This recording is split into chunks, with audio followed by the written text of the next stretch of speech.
नमस्कार. टीईटी परीक्षेचा अभ्यास नियोजन कसं असावं एक थोडक्यात सांगतो आणि पहिल्याच प्रयत्नामध्ये टीईटी कशी क्रॅक करावी ते सुद्धा सांगतो. सर्वात महत्त्वाचं म्हणजे आपण विषय निवड करायची आहे. विषय निवड केल्यानंतर त्यानुसार बुकमधून अभ्यास स्वतः सेल्फ करू शकता किंवा मार्गदर्शनाखाली सुद्धा अभ्यास करू शकता, जे की ऑनलाईन क्लासचा वगैरे सपोर्ट घेऊ शकता. माझे पण सर्व विषयाचे ऑनलाईन क्लास नोट्स उपलब्ध आहेत. तुम्हाला आवश्यक असेल तर दिलेल्या संपर्क क्रमांकावर संपर्क साधावा.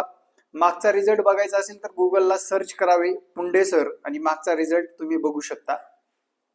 विद्यार्थी मित्रांनो, तसेच बघा, आगामी टीईटी एक्झाम मध्ये 150 प्रश्नांपैकी आपल्याला 90 प्रश्नालाच क्रॅक करायचे, 90 प्रश्न आपल्याला बरोबर आणायचे. त्यावेळेस एक गोष्ट आवर्जून करायचे, कोणत्याही 3 विषयाला टार्गेट समजा आणि बाकीच्या विषयाला जे की टार्गेट जर आपलं पूर्ण झालं नाही तर ते बाकीचे विषय आपल्याला मार्क देतील आणि आपण टीईटी पास होऊ या धर्तीवर आपण विषयाला टार्गेट करून ही टीईटी परीक्षा पास करायची आहे. धन्यवाद.